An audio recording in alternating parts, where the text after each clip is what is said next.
Et coucou, il y a pas longtemps j'étais en train de faire une vidéo et je me suis rappelé de mon agression à Dakar quand j'étais au Sénégal et je me suis dit que j'en avais jamais vraiment parlé.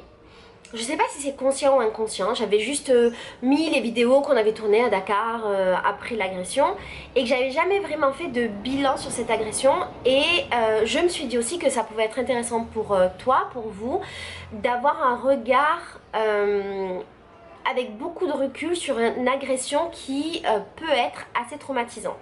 Et je vais recontextualiser pour les personnes qui ne connaîtraient pas cette histoire et puis après je vais t'expliquer comment je me suis sentie pendant, comment je me suis sentie après et comment je me sens maintenant des années plus tard. Donc pour recontextualiser, en 2015, Farid, qui est mon ancien mari, et moi, on a été à Dakar, au Sénégal. On a passé des vacances chez une amie qui vivait dans un quartier super riche parce que son père est l'ancien premier ministre du Sénégal. Et on habitait, pour te situer bien l'endroit où on était, en face de la maison présidentielle, donc dans un quartier qui était censé être assez sécurisé et assez riche. Pendant ces vacances, beaucoup de gens nous ont expliqué quels étaient les dangers de Dakar et nous ont déconseillé certains coins de Dakar, informations qu'on a prises sans y prêter réellement une attention parce que pour nous c'était assez pas concret. Comment on dit pas concret? C'était assez pas concret. Un soir on a été manger dehors, Farid et moi, et en fait on nous avait dit de ne pas marcher dans la rue le soir, que c'était dangereux. Du coup on est rentré pas trop tard de notre restaurant et quand on marchait on s'est pas rendu compte que la nuit était en train de tomber. On s'est fait un petit peu avoir parce qu'elle est tombée super vite et en fait on était dans une rue qui est une rue où il y a beaucoup de gens qui font du sport. C'est une rue très connue à Dakar où les gens courent et à un moment donné de la rue il y a une espèce de tournant où les gens continuent à faire leur sport et nous on devait tourner à ce tournant là et ce qui s'est passé c'est qu'on était tous les deux dans la rue, qu'on était dans une période totalement hors touristique, donc on était quasiment les seuls blancs, si ce n'est les seuls blancs, donc ultra visibles. Moi j'avais ma caméra autour du cou et j'avais mon alliance et Farid lui avait son sac avec son argent et son téléphone. Et en fait on était en train de discuter et pendant qu'on discutait, à un moment donné, il y a quelqu'un qui est arrivé par derrière, une première personne qui nous a stoppé en tirant ma caméra. On s'est retourné en rigolant parce qu'on comprenait pas très bien ce qui se passait. Et en fait, on s'est retrouvé avec trois mecs qui, pendant qu'on se retournait, nous ont mis des couteaux sous la gorge, des grandes machettes gigantesques. Nous ont mis des machettes sous la gorge, Farid et moi, nous ont séparés. Deux sont partis d'un côté avec Farid. Un est parti d'un côté avec moi et alors ce qui s'est passé dans mon cas c'est que le mec qui m'a amené d'un côté ne m'a pas touché, n'a rien fait. Il m'a demandé de lui prouver que de lui montrer ce que j'avais sur moi et j'avais absolument rien, j'avais pas pris mon téléphone et j'avais pas d'argent. Il m'a demandé de lui montrer, il m'a absolument pas touché, il m'a pas violenté non plus et en fait j'avais ma bague de mariage, mon alliance et il l'avait pas vue mais comme je suis super mongole, quand il m'a demandé qu'est-ce que tu as, j'avais une noix de coco dans les mains et j'ai levé la main et je lui ai dit j'ai que ma noix de coco, ce qui est très gogol et il a vu ma bague, il m'a dit de lui donner. Quand il a répondu ça, quand il m'a dit ça, je lui ai demandé, je lui ai dit s'il te plaît c'est ma bague de mariage, elle est importante pour moi, blablabla. Là il m'a crié dessus en me disant que si je lui donnais pas ma bague il allait me couper mon doigt. Du coup je lui ai donné ma bague, ce qui était un moment hyper stressant parce que j'arrivais pas à l'enlever comme ce qu'on voit absolument tout le temps dans les films quand il se passe un truc et qu'on est stressé qu'on va l'enlever. Je lui ai donné ma bague. Entre temps Farid était avec les mecs ont fouillé sa pochette, ont pris son téléphone, ont pris son argent, avait ma caméra. Qu'est-ce qu'ils lui ont fait? Ils nous ont réunis et quand ils nous ont réunis ils ont demandé à Farid, moi je suis arrivée au moment où ils demandaient à Farid son code du téléphone et ils lui ont dit donne-moi le vrai code sinon je te tue. Farid a donné le vrai code, ils ont vérifié, ils nous ont laissé là en partant en courant. Il n'y avait personne dans la rue parce que comme on est bête en fait on a tourné à cet endroit, ce fameux endroit sans percuter qu'il n'y avait plus personne et qu'on était dans un endroit un peu sombre, sans lumière, sans passage parce que les gens continuent leur chemin pour courir. Le fait est que l'endroit où on était en fait il y avait à côté de nous un petit muret qui donnait sur la plage et les plages à Dakar c'est un peu des petites falaises avec des plages loin de la route et en gros les mecs ont sauté par là, sont partis en courant. Farid, qui est vraiment marrant, les a rappelés parce qu'en fait il a percuté qu'il y avait ma carte mémoire dans mon téléphone et que je suis youtubeuse et qu'il y avait genre tous mes rushs et il les a rappelés, il a dit s'il vous plaît est-ce que vous pouvez nous donner la carte mémoire. Les mecs se sont retournés en mode qu'est-ce que vous voulez et ils se sont retournés, ils se sont barrés. Pour te raconter la suite et comment ça s'est passé, et après je t'expliquerai comment je me suis sentie dans tous ces moments-là. Après ça, on est rentré à pied à la maison parce qu'on était vraiment à côté de la maison. Donc je t'ai dit, normalement dans un quartier ultra résidentiel, on est rentré à pied à la maison.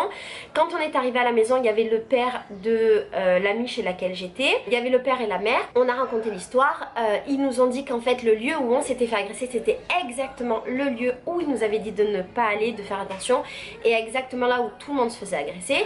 On a été au commissariat, du fait qu'on venait de la part de l'ancien Premier ministre, on a été très bien accueillis, on s'est très bien occupé de nous. Les policiers, je pense que c'était genre peut-être le commissaire ou je sais pas quoi, nous a dit qu'ils allaient tout faire pour retrouver pour retrouver la bague, pour retrouver l'appareil photo, pour retrouver notre téléphone, blablabla. On avait activé notre localisation, donc ils nous ont dit d'attendre de voir ce qu'il allait se passer avec la localisation. Ils nous ont dit aussi qu'ils allaient faire intervenir un sort de truc et comme la bague, je sais pas quoi, pour pouvoir nous aider à retrouver les trucs. Et après ils nous ont expliqué que c'était très grave de voler les touristes et que le mec qui nous avait volé risquait d'aller en prison et que tant qu'il n'avait pas remboursé, je crois, la totalité de la valeur neuve de ce qu'il nous avait volé, il sortait pas de prison.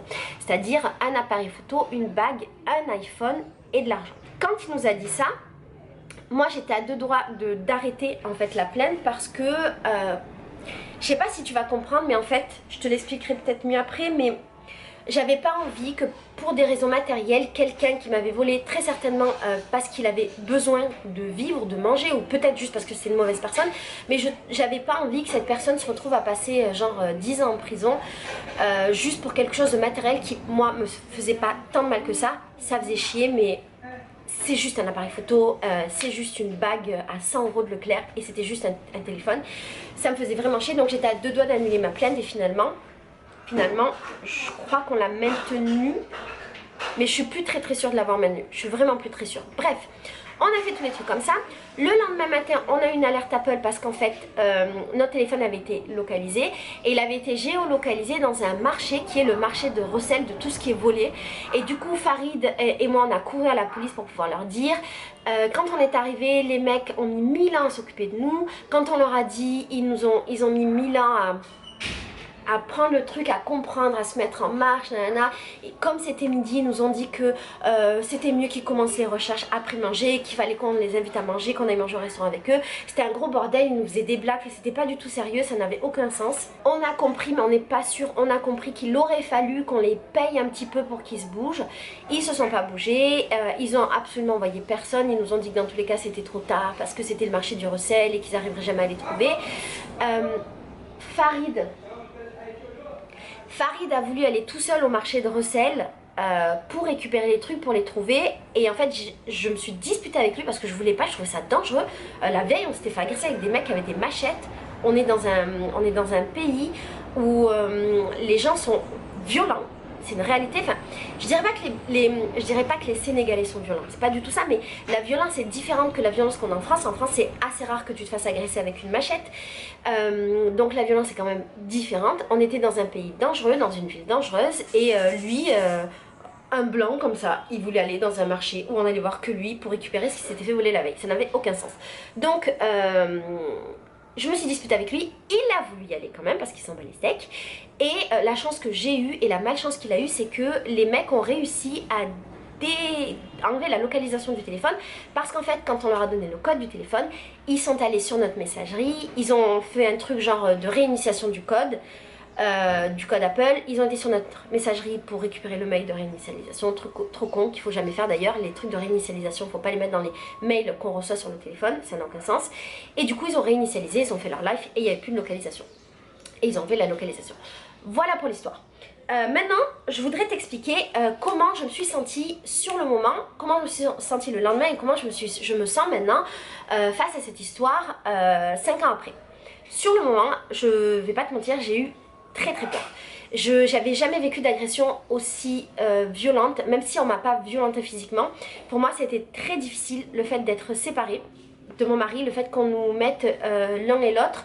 Ça a été ultra choquant parce que je m'y attendais absolument pas, mais vraiment pas, vraiment pas. Farid et moi, on avait voyagé dans plein de pays qui nous semblaient beaucoup plus dangereux. On avait fait l'Amérique latine notamment, et donc on n'avait pas l'idée que ce soit si dangereux que ça d'aller en Afrique. Et puis on n'y a pas pensé, on était un peu naïfs.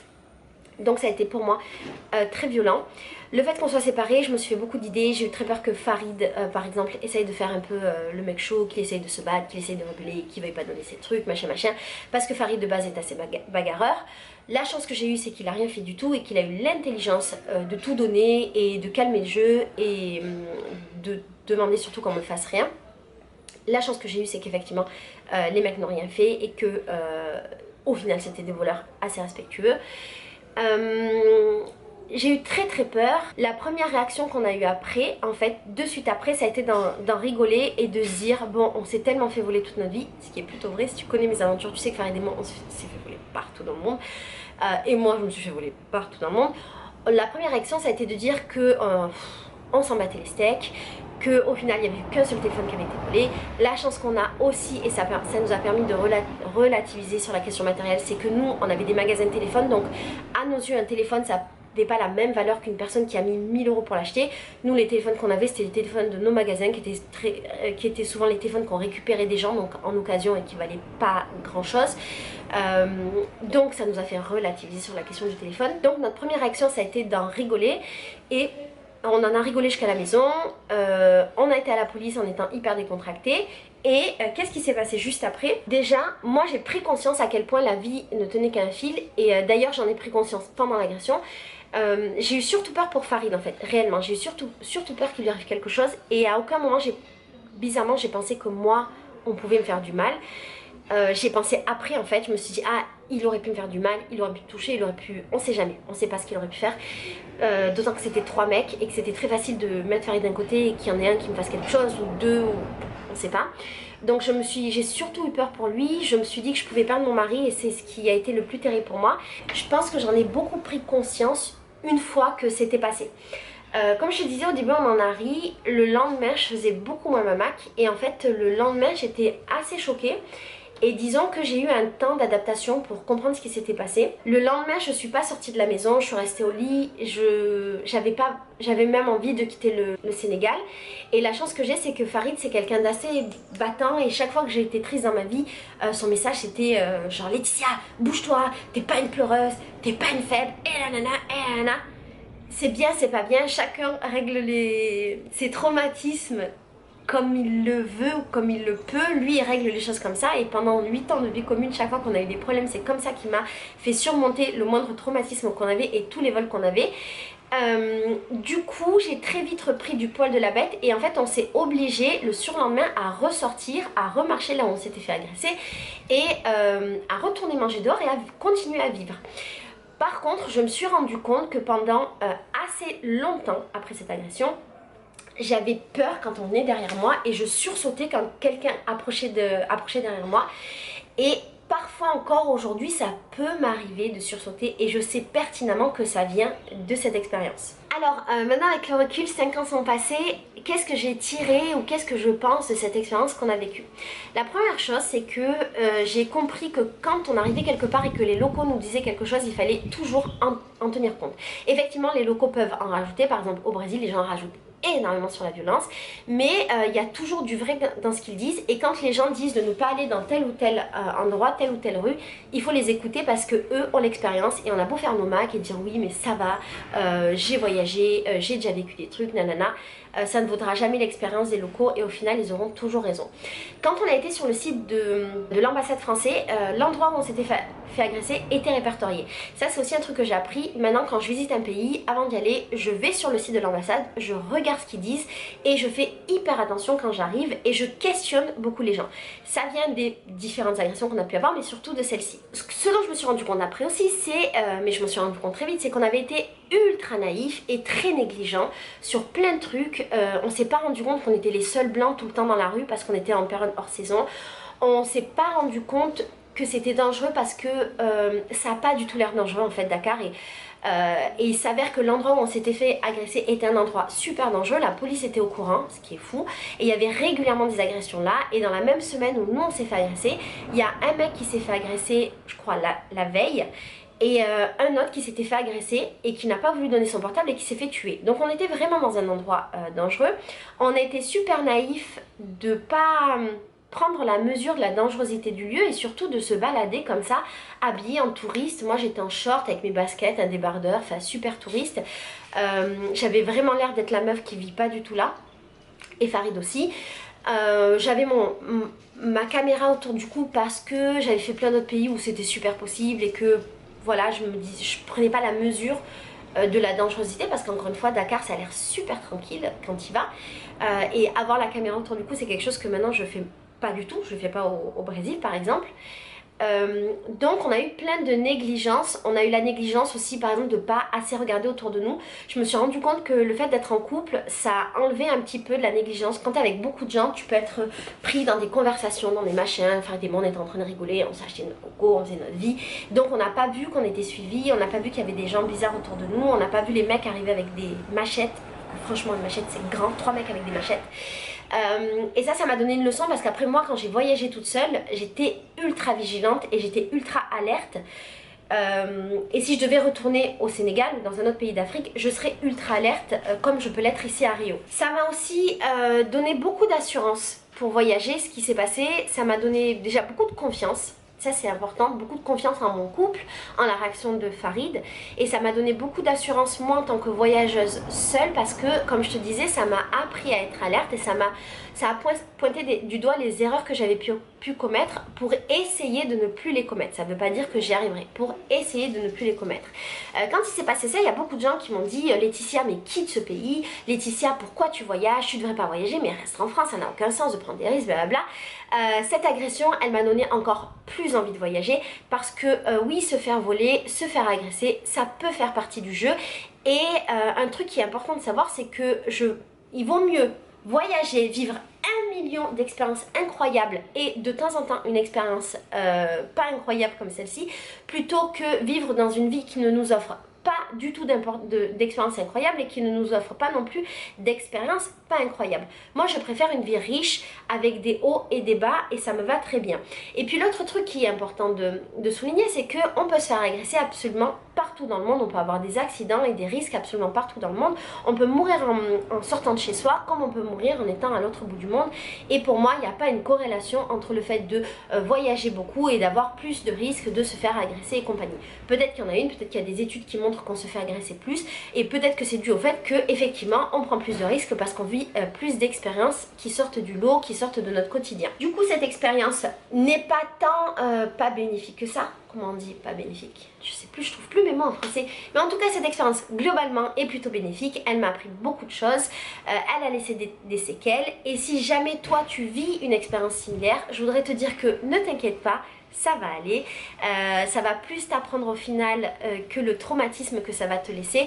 Après bien évidemment ça dépend de la gravité de ce que tu vas vivre, mais j'ai la sensation que les humains on est assez forts pour surmonter à peu près tout ce qui peut nous arriver.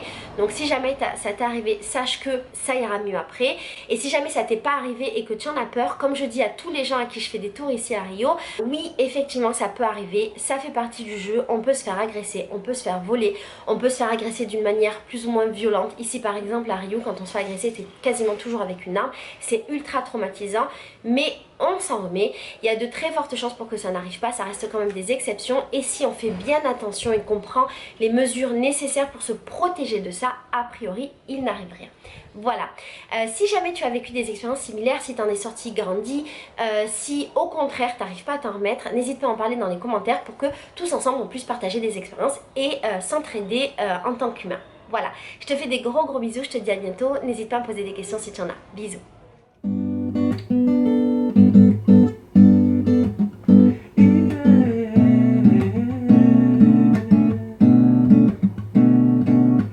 Ela tem cores, curvas, sabores, coisas que seduzem.